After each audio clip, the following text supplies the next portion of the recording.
Hey, and thank you so much for listening to Urbanistica podcast. Today we have a great episode with a great guest from Placemaking Europe. I have the pleasure to welcome Levente Polyak to Urbanistica podcast. Hey, and welcome. Hi, Mustafa. Thanks for having me. Thank you so much for being here. How are you doing? I'm fine, thanks. I mean, relatively, as far as we can do well, I'm doing pretty well.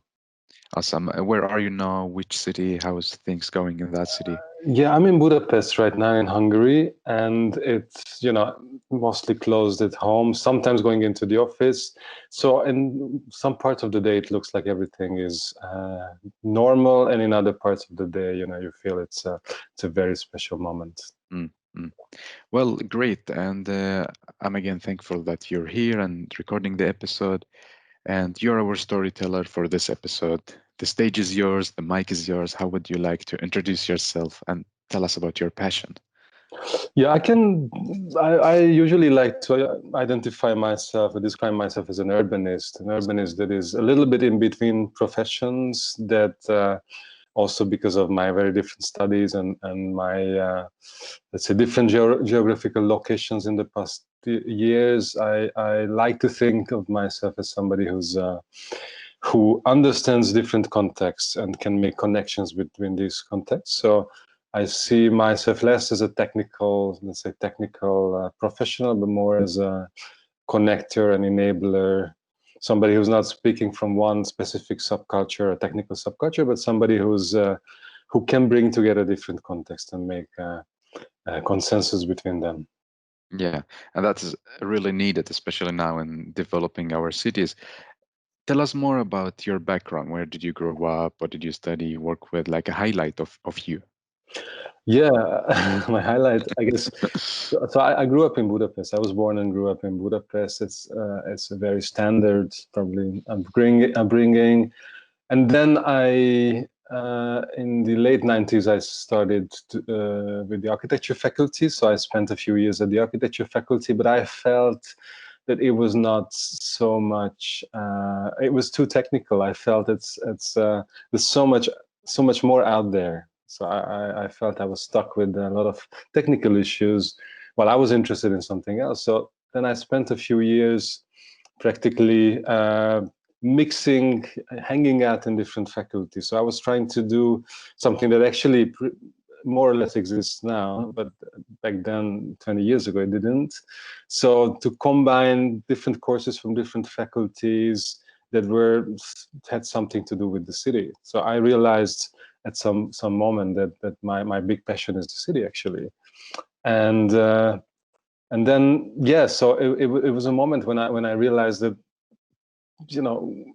architecture doesn't speak as much about the city as I would like to do.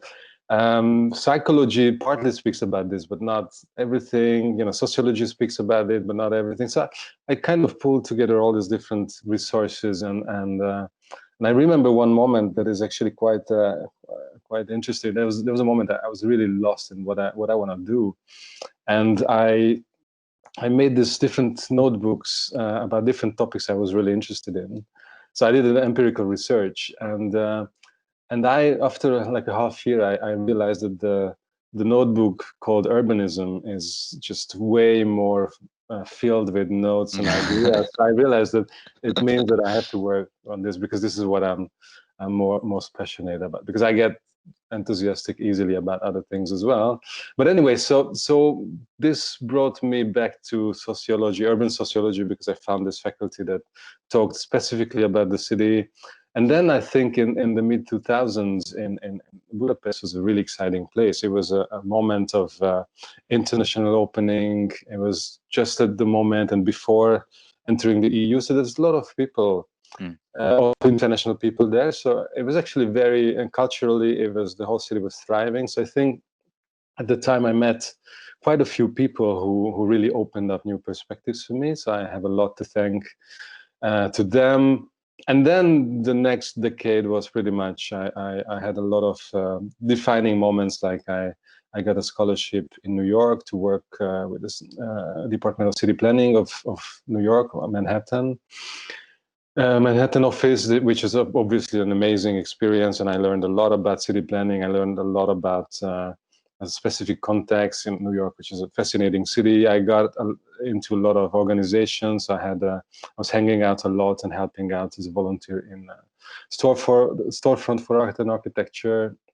And I visited a lot of institutions, and I was more and more interested in the whole institutional network of talking about the city and architecture. And then I came back to Paris, where I did a master in urbanism, and then I worked a bit with the city of Paris, where I found a very different context with a much stronger public involvement, which was also very, very interesting, but also a lot of grassroots organization.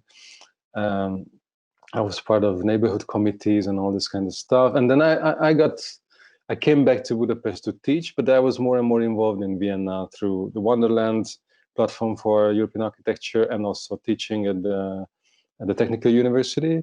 So that was also, the most livable city in the world, and a little bit understanding how things are happening there, and also what's missing from there.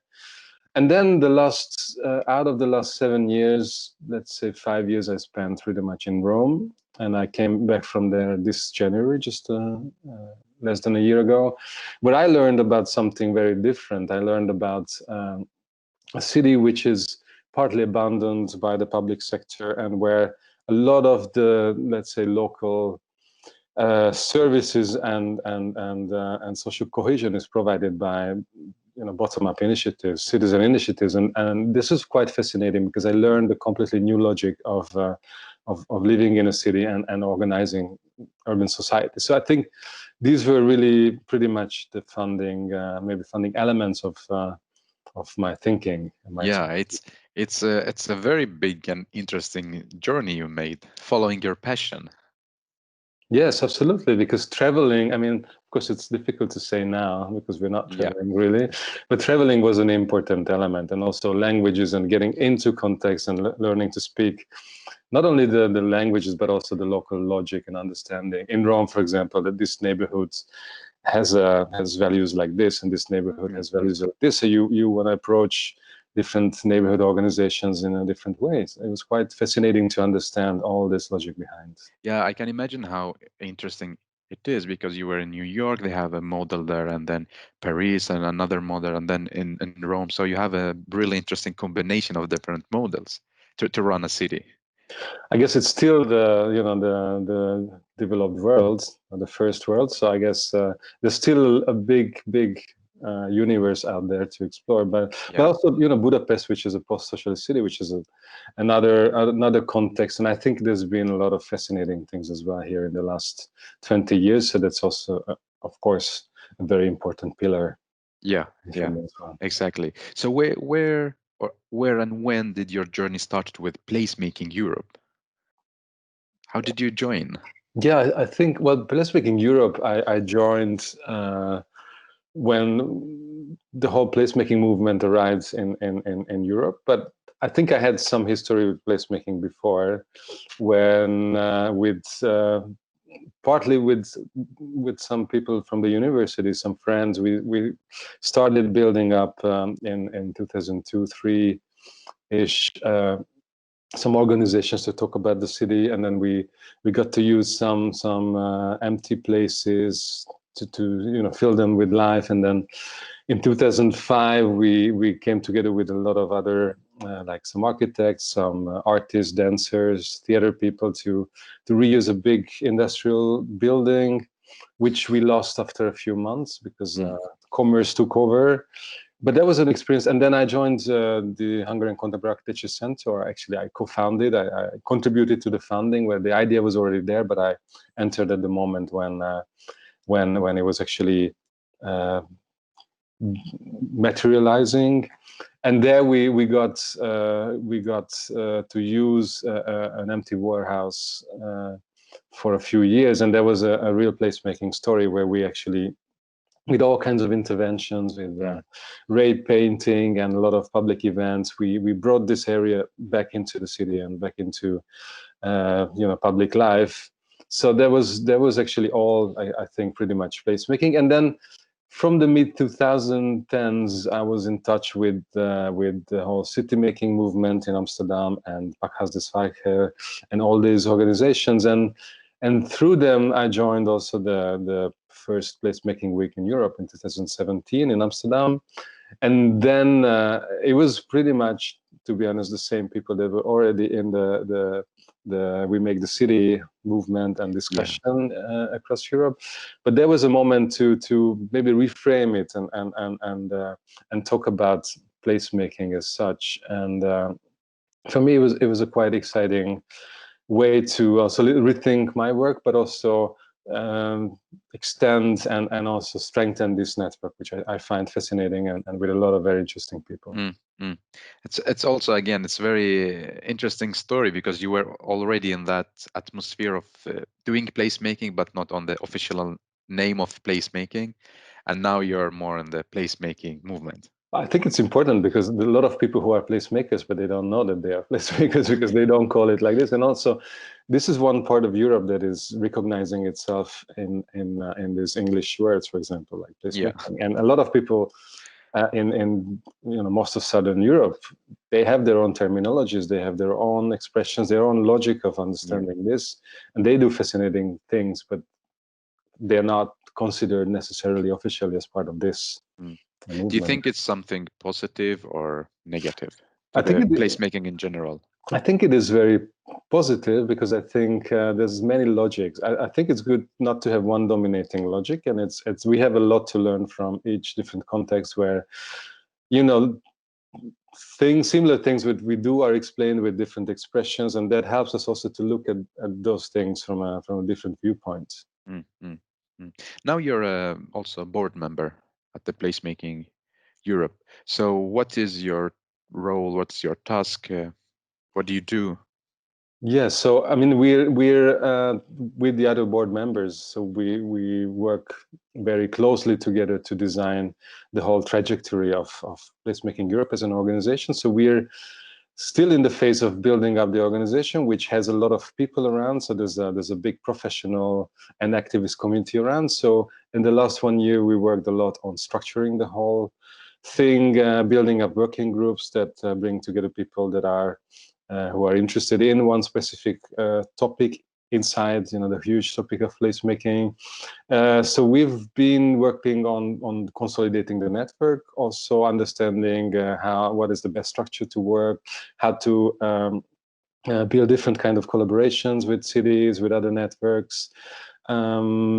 So pretty much we were in this process, also consolidating the network financially, because it's very important that there's, let's say, 2 dimensions or more than 2 dimensions. There are very different roles in the organization. A lot of voluntary work, of course, from our side, from a lot of activist sides.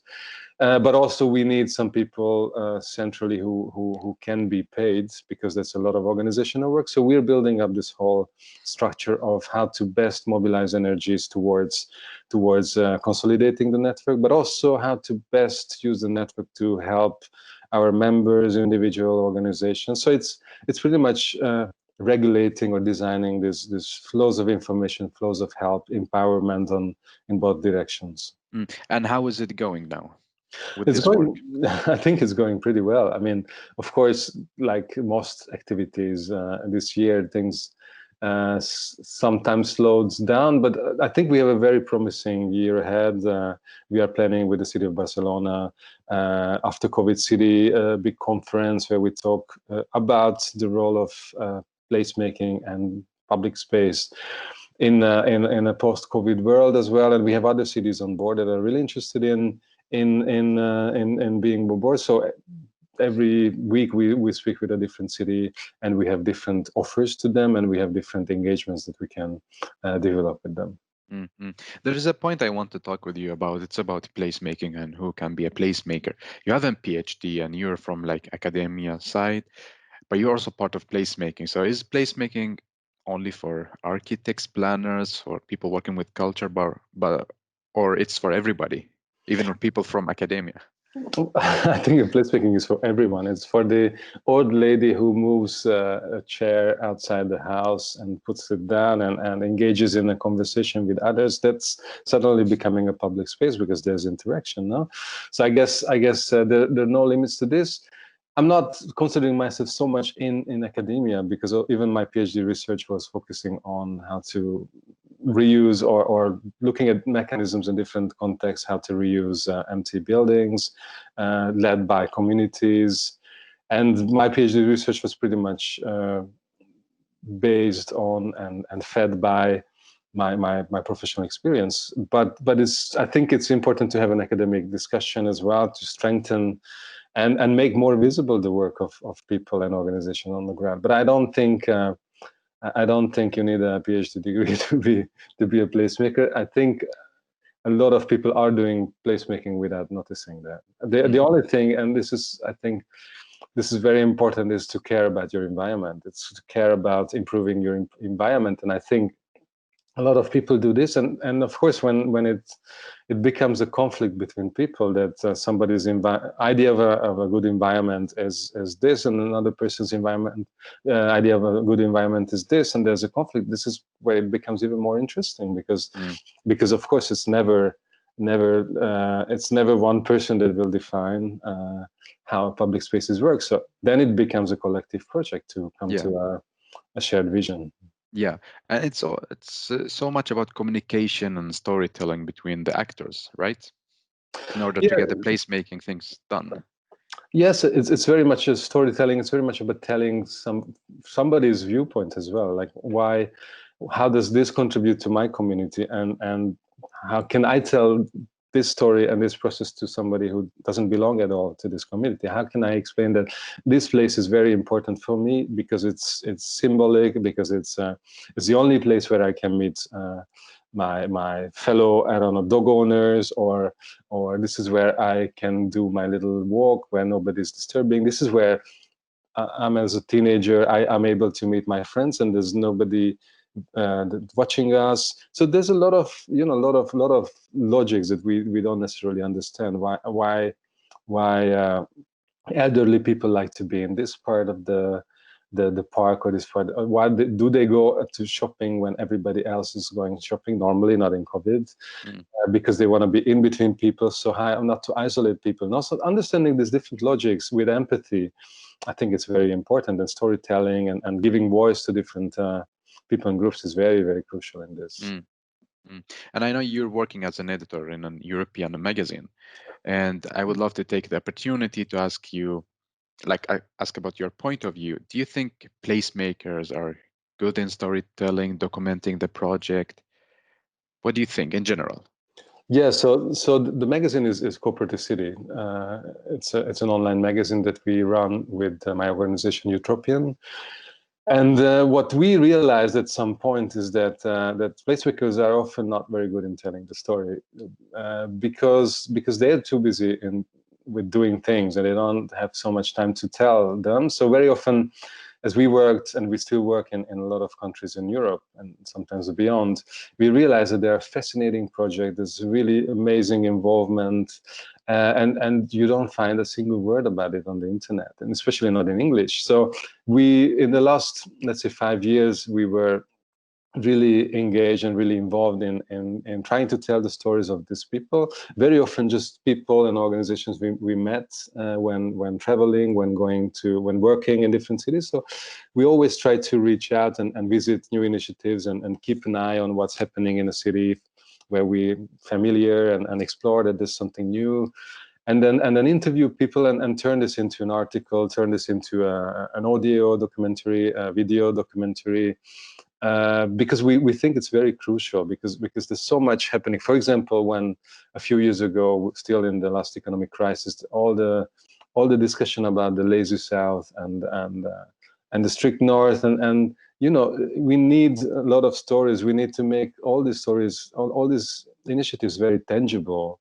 Otherwise, we don't understand how much people are putting their energies into these things, how much passion is there, how much care there is, how much people are sophisticated in organizing their own, services, their own social nets. And otherwise, we think it's there's nothing happening there. And no, in reality, everywhere there's a lot of things happening. It's just they don't have the time to tell the stories. Yeah, but tell us, we as a placemaker community, give us some advices. How can we tell a story about a project we are doing? Like, what should we think about? Yeah, I think it's important to talk about initiatives in different layers. It's very important to talk about the personal, because I think it's very touching. For me personally, it's very touching to see people who are engaged in making their environment better. So because especially when young people are suddenly, there's this involvement. I get very emotional about seeing people engaging. It's beautiful. It's important to talk about the collective, how people get together and organize themselves. It's important to talk about the organization and how people uh, innovate within their organizations. And it's important to talk about the administrative, no, like how you reach out to public administrations, how you stabilize yourself, how you make a deal. So I think it's very important to make things tangible, make them inspiring and not discouraging. The goal is not to say that we did something that nobody else can do. No, it's important to show that we did something that maybe you can also do, but it's not as simple as it looks like. These are the elements. We need real people who are engaged, but also we want to talk about how systemically we can change all the environment around this. Mm, And mm. I think it's very important to zoom in and zoom out between the personal and maybe even the global. Know how this engagement changes actually the life of people. So it seems, for me, it seems like not a big deal. It's just about explaining and telling what happened behind the scenes to do the project in actual. Well, yes, but also it's about the language you use. No, I mean it's. I'm working a lot with the URBACT program, European Union's program, the URBACT, which brings together cities that exchange experiences. And there we work a lot on together with municipalities to formulate their experiences in different ways through videos, but also through text that are not official reports, but they are actually articles that you want to read, that catches your attention. So you get into the whole thing. It's tangible. You feel you are there. You understand that it's an event. These are the people. So it's to make things tangible. Otherwise people remain distant. And I think people have to be involved emotionally in these stories as well. Mm, mm. Very interesting. And I would love that Placemaking Europe as a network focus on this topic, especially like in the 2021. I'll take this in the board, this proposal, and I think it's a very good point. And I guess you are doing this through your podcast, and I think there's a lot to learn from you and from other people as well in this. So it's a very good point. Thank you. And you're also the managing director of Eutropian. Tell me, what do you do there? Yeah, Eutropian is an organization that we also founded about 6 years ago. That is a company in Vienna and an NGO, an association in Rome, and we have a foot in Budapest. And we started this as an organization to work more specifically in Rome with local associations. So there's one dimension is to help local situations, local initiatives that don't have an international connection, to bring them, let's say, in connection with other initiatives across Europe that are doing similar things, also international funding. And then it grew up into something that on the one hand we do this. So for example, we worked for years on connecting initiatives across Europe that are working on alternative finance and non-speculative real estate development. And we brought together very different initiatives from starting from Scandinavia to Portugal, Spain, Greece, UK. So a lot of people came together to learn from each other, and these networks, I think a lot of great encounters happen that I see now in Southeast Europe. There are international networks that were born in these occasions that are working on non-speculative housing development, for example. But also, so we work on these networks in Rome.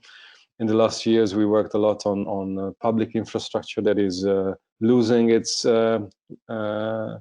reason of existence, or losing its function, partly like food markets or cinemas that are changing their role. No, so how to adapt these public infrastructure, which are really crucial and important, but how to adapt them to respond better to today's needs and challenges. And on the other hand, we worked increasingly internationally on research, for example, about heritage and community-led heritage reuse in a project called Open Heritage. We worked a lot on placemaking with the city of Vienna and Oslo.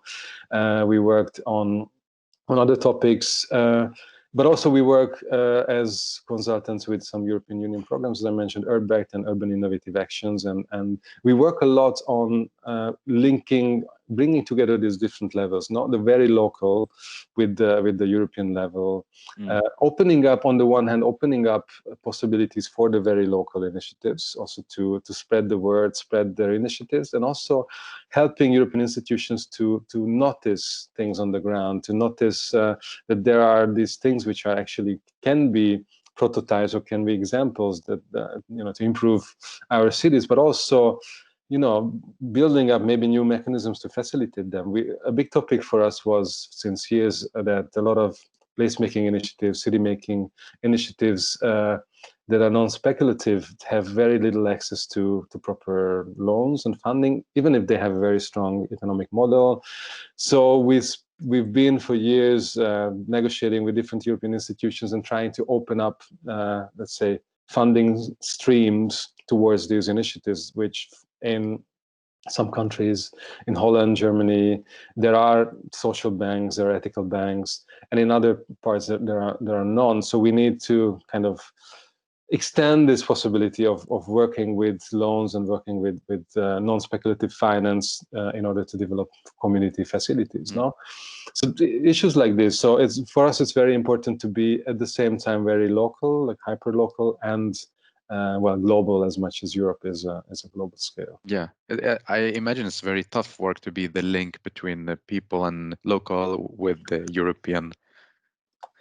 To be honest, there's a lot of openness, and I think it's becoming even sexy and trendy in European institutions to work more with initiatives, because also Europe is, as we all see, experiencing a big crisis of identity, and it's one of the main critics that populists and sovereignists are addressing to Europe is that it's disconnected from local realities, which is, I don't think they're more disconnected than national governments, by the way, but still it's easy to blame Europe for a lot of things, and it's very important indeed to reestablish these links and create policies that are directly benefiting community-led initiatives on the ground. And I guess this can change the whole idea of Europe as well.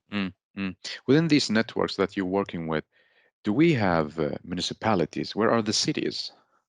Yeah, cities are crucial. Cities are always more innovative than national governments, of course.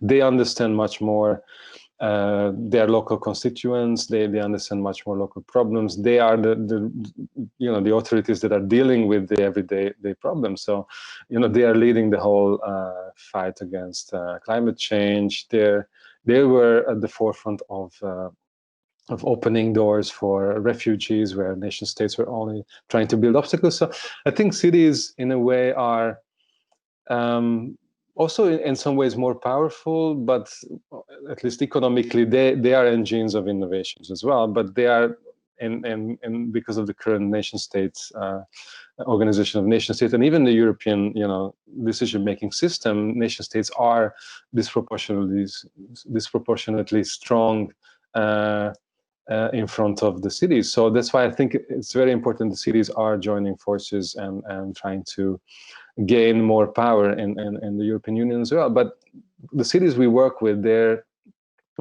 all very, very interested in working much closer with citizens. So it is a very big trend in Europe, and I guess in other parts of the country, of the world as well, that cities are really wanting to work more with local citizens, build up participatory processes, because they learn a lot from this. So there's a lot of knowledge around that cities don't have. And if you manage to build up a process that is really involving and really participatory, you get a lot of more information on board that helps you to make better decisions.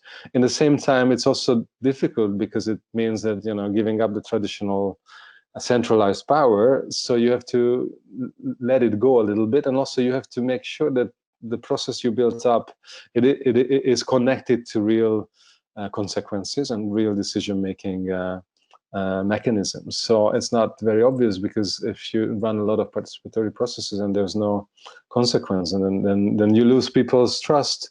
But what I see is that, and we really work with cities, again, from the UK, Portugal, the Baltic states, Greece, Central Europe, Southern, Northern Europe. And I think cities are at the forefront of innovation, and cities are, for me, the custodians of future and a lot of solutions, because there's a lot of innovation, and also organizationally we see municipalities to innovate a lot, especially into this participatory direction. Yeah, and I also agree with you about that city has a very important role in developing our future as well.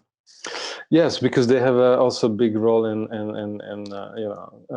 emission and a lot of other issues, and also the imaginary. I mean, even with COVID, I think cities maybe in some cases they lost their appeal, but in the end, the services and even the healthcare services and all the services, the solidarity services, they're all in cities. So in a way, cities are crucial. I know many people working in municipalities listening to the podcast. And what I want to ask you now, does it cost so much for municipalities to do a participatory planning or an engagement with the community? Does it cost so much? It doesn't necessarily cost much. It might be more time consuming, and I think you need to establish different degrees and different positions between you as a municipality and different kind of civil society organizations, or unorganized citizens. And I think, for example, now within an Urbex project that is called Active NGOs, I work with the city of Brighton, which has a neighborhood officer that works with specific neighborhoods and acts as a liaison between neighborhood organizations and non-organizations and the municipality, or with the city of Espoo, where in Finland, where we have a civil society officer that we work with, or we work in many cases. Now in Budapest, there are participatory departments in many districts, and the city has a new participatory department since the last elections. Bologna has the famous Office of Citizen Imagination. So I think it's very important to build these frameworks which allow you to create a space where you're no longer paternalistic, but it's a space where space like physical or metaphorical space, where citizens and groups can inform them, and they can take part in an informed discussion, and they can feed into the processes in a way that is not a waste of time and energy for everyone, and there are real results. So I think it costs less than it brings back, but it needs political decision, engagement, and it needs some involvement to get the right people on board and the right structures on board that create this in-between space, which is very, very important. Does it take a lot of time to build this relationship between the citizens and the municipality? I think it depends on the context. I mean, in contexts where there's 100 years of tradition of self-organization and cooperative movement and all these things, you have something to build on. In other cases, it sometimes feels that innovative municipalities are running forward too much, and society is too slow, and also people are used to distrust the public administration, and this is a tradition of decades, and you cannot undo this in a single moment. But it's a process that you have to build up, and definitely you can build on existing organizations, on neighborhoods. You cannot do everything on the level of the whole city immediately, but you can build up with these building blocks, and I think it's always very rewarding in the end. Yeah, and it's also like about co-creation, that together with different actors you can do things. It is co-creation with different actors, and also it's experimentation with formats. And I think it's, for example, in Rome or Paris, where I lived, there were some neighborhoods entities like a Comité de Quartier or Comitato di Quartiere. In New York, there were the community boards, and sometimes these formats get empty because of decades of because people don't believe, maybe the people get old and it's not attractive to them. So it's important to sometimes rethink these structures, maybe strengthen them, maybe add them new elements. But I think it's really fascinating to look around in the world for all these participatory structures, because we have a lot to learn from them. Yeah, I can imagine. So it's really cool for you to work with something you're passionate about, right? It is. You're enjoying it. I do enjoy this. Yeah, sometimes when it's a quarantine and I don't even get out to the street, and it's work and work and work. Even if it's passionate, it's sometimes too much. But other than this, it's very, very fascinating. Yeah, and also because the city in the last 10 years, I think, has become a topic which is much more exciting. Much more people participate to this discussion than 15, 20 years ago. Yeah. And so you're working on different scale and involved in different scales of city development, but you're also an expert at the Hungarian Contemporary Architecture Center. What do you do there? Yeah, so cake.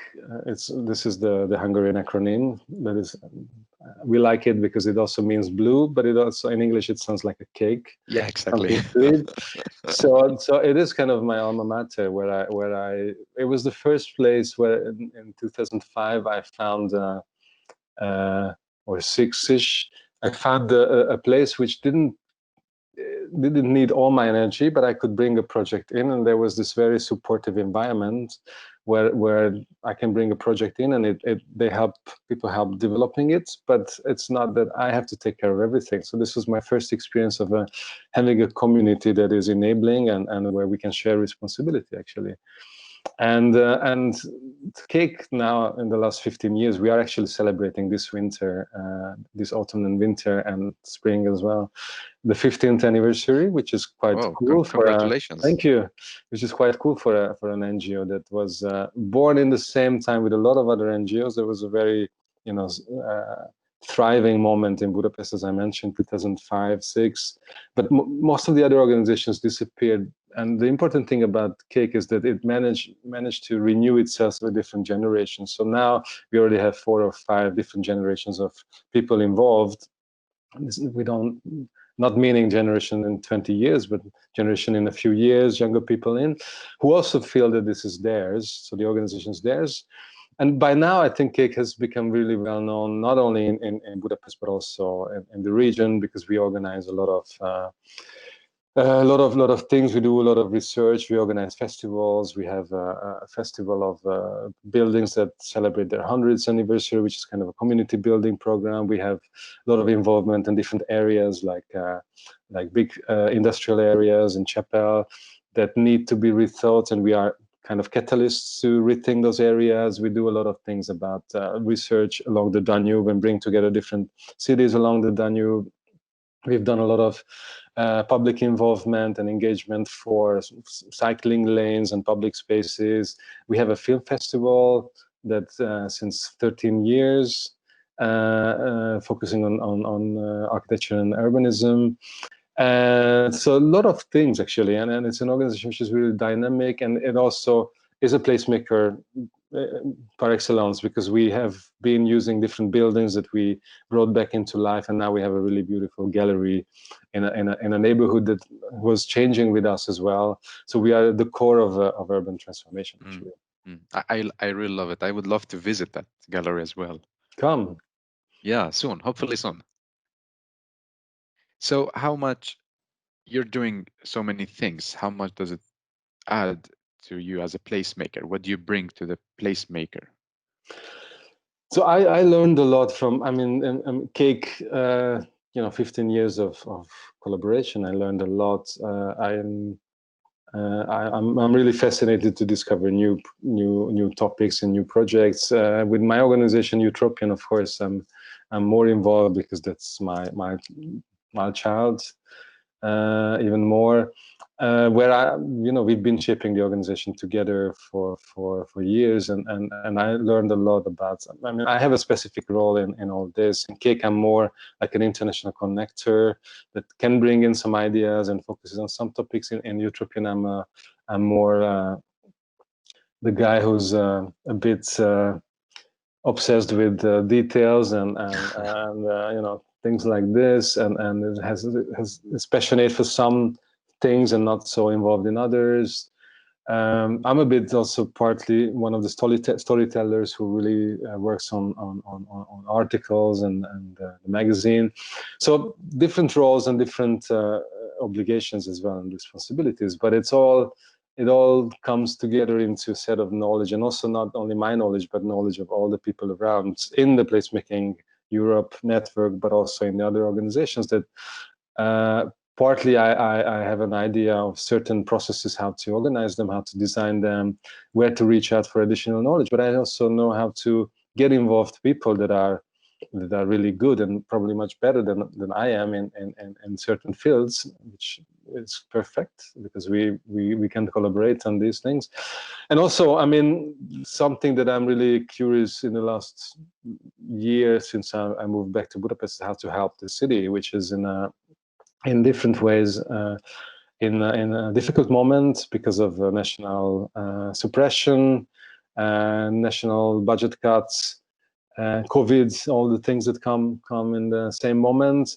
But also it's in a fascinating moment where with a new municipality, new mayor, new administration, a lot of new districts, mayors and administrations, there's a lot of energy and a lot of enthusiasm and a lot of openness to innovate there. So it's also, for me, it's a question that I'm posing myself every day, that what else can I do to help this city? How can I mobilize my networks, my knowledge to help the city better?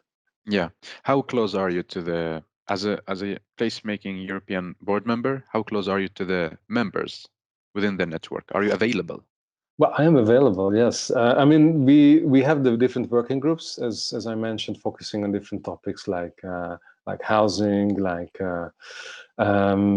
climate change, child-friendly cities, and public spaces, inclusive public spaces. We have a lot of working groups, and those working groups have a regular meetings, so they talk regularly, and there's a very straightforward contact to reach out to us. We also have more formal regular meetings. We had last week, you were there as well, the leaders workshop, which is maybe a bit more formal occasion to tell members and partners and the network about what's happening with the whole network, what are the next steps. But in general, of course, they can reach out to us. Anyone can reach out to us. We're happy to discuss any issues, but also with many people, in the end, sooner or later, we get involved in different kinds of collaborations. So we can think of a more organic and a more formal way, but both of them are valid and accessible. Yeah, that's lovely. What are the challenges that we are facing at Placemaking Europe Network? I think it's really much the question of how to stabilize a network further, that it can really be more efficient or as efficient as possible in channeling all this volunteer energy, volunteer knowledge towards the cities that need it, towards the organizations that need it, and build up this also in a form of financial sustainability. So all these things come together, but I guess the most important is to be able to also come over this pause that the COVID meant, and be back next year with the Barcelona event, and be back with a lot of, let's say, stimulating events, milestones that help this community get together even stronger. Yeah. So we are looking forward 2021. Big things are happening, right? I think so. Well, hopefully. That's the light at the end of the tunnel, I guess, Yeah, for yeah. many of us. I hope so. So now we are in the end of this conversation, and I'm so thankful and happy to talk with you. I'm very inspired by our talk, so thank you so much. But thank you. It's a great occasion to rethink also some of my issues. So now I'm very interested and curious to know what is your favorite public space and why. You have been in so many different cities. Yeah, maybe I have to mention first that that from the cities where I spent my last years, one in Budapest and one in Rome. In Budapest, it's some kind of a leftover space along the railways, which is a little bit endangered now because of some government project. But it's a kind of an urban forest stretching through the city, which is not really known by a lot of people. But it's actually a decades worth of spontaneous vegetation with trees and some sport fields, but mostly just kind of a linear forest that is actually was a big relief for us during the first spring quarantine, because this became the place to go every day.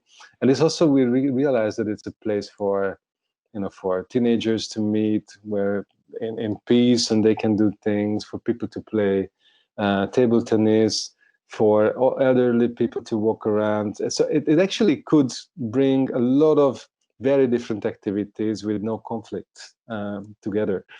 And this is a fascinating thing, because it's not because it's really well designed, it's because it's a little bit left to its own devices, and people turned this whole space into their image and into the way they wanted to use it. So I think it's a very, really amazing space for me. And the other one I'm thinking of is in Rome. That is a little bit of a similar story, but with much more community involvement, which is in the neighborhood where I used to live, in Pineto, in eastern Rome, which is a little bit known for being underserved by public services, but also having a kind of a bit of a gentrification process, but also very diverse community and a lot of traditionally strong local neighborhood organizations. And what happened is that there's an area of the neighborhood which is there was a big development of a kind of a commercial center disguised as a university campus. So it's a weird story, and somehow the developer hit an underground water reservoir that they didn't know that it was there. Oh. And it came up and it became a lake.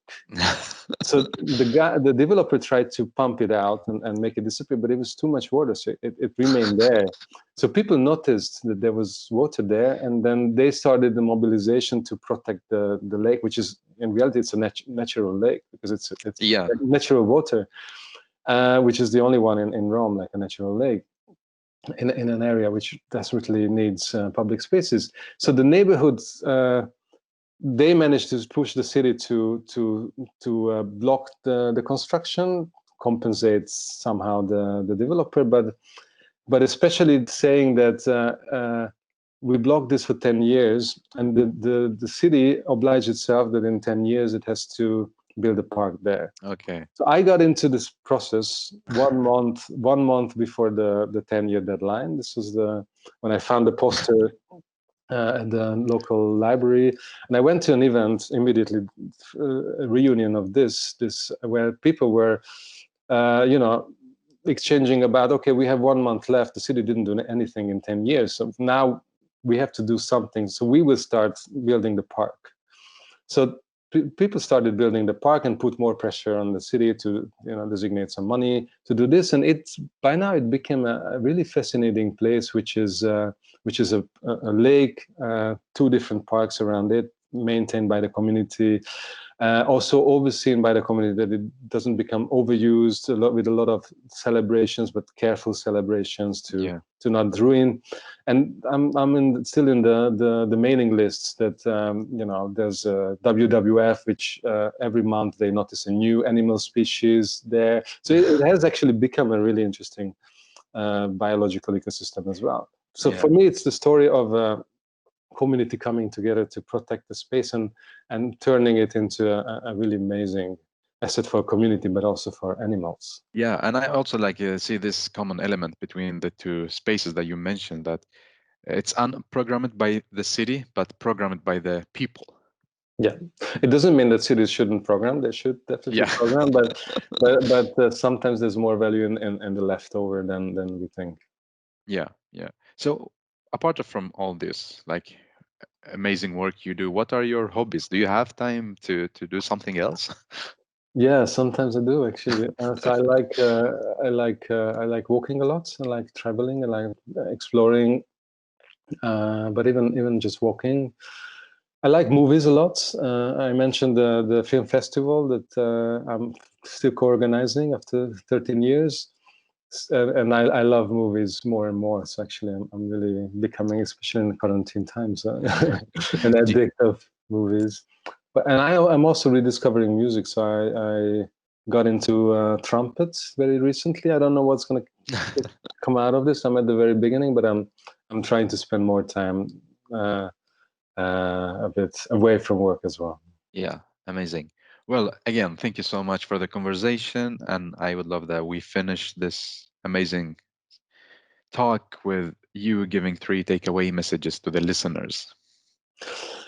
Yeah, so I would think first of empathy. So try to be empathetic and understand others' viewpoints in shaping the city, but also in just living the city, because it's sometimes there are very surprising answers why people behave the way they are, and we don't know that, and it's very important to understand each other, to live better together. It's also often we think when we care about something and others don't, they think they look at us like crazy. So don't be afraid to look crazy when you care about something and you stand up for something like your environment, because people will follow afterwards. And also, be open to learn from others that are doing similar. So build networks and make an effort to take a step towards others that are working on similar things. Thank you. And do you have a question that makes us reflect for the listeners and even me? Well, I would ask a little bit also in the context of placemaking, that how can we use placemaking to solve some of the biggest issue today, that is to overcome social barriers of race, age, economic situation, provenance, because I think these are that are tearing apart our societies, and I think we have to think about how can we use placemaking towards these issues. Mm, Good question, actually. That's also a big question as well. So I yeah, don't expect an answer immediately. yeah, we need to think. So do you have 3 hashtags for the episode? Are you good in hashtagging? I'm not so good, and I'm not doing it so much. But I would still say empathy is one of them. Care would be another one, because I think there's more and more discussion about care as a universal attitude to things, which is very important. And common would be the third one, which is something that is beyond public and private. It's something that people take care of and Yeah, care for. yeah. Thank you. So what is the next step going to be for you as a private person, but also working in different Yeah. places? Yeah, so in the work dimension, it's we're coming out with a book in the spring about civic ecosystem building that is coming out of our Active NGOs project.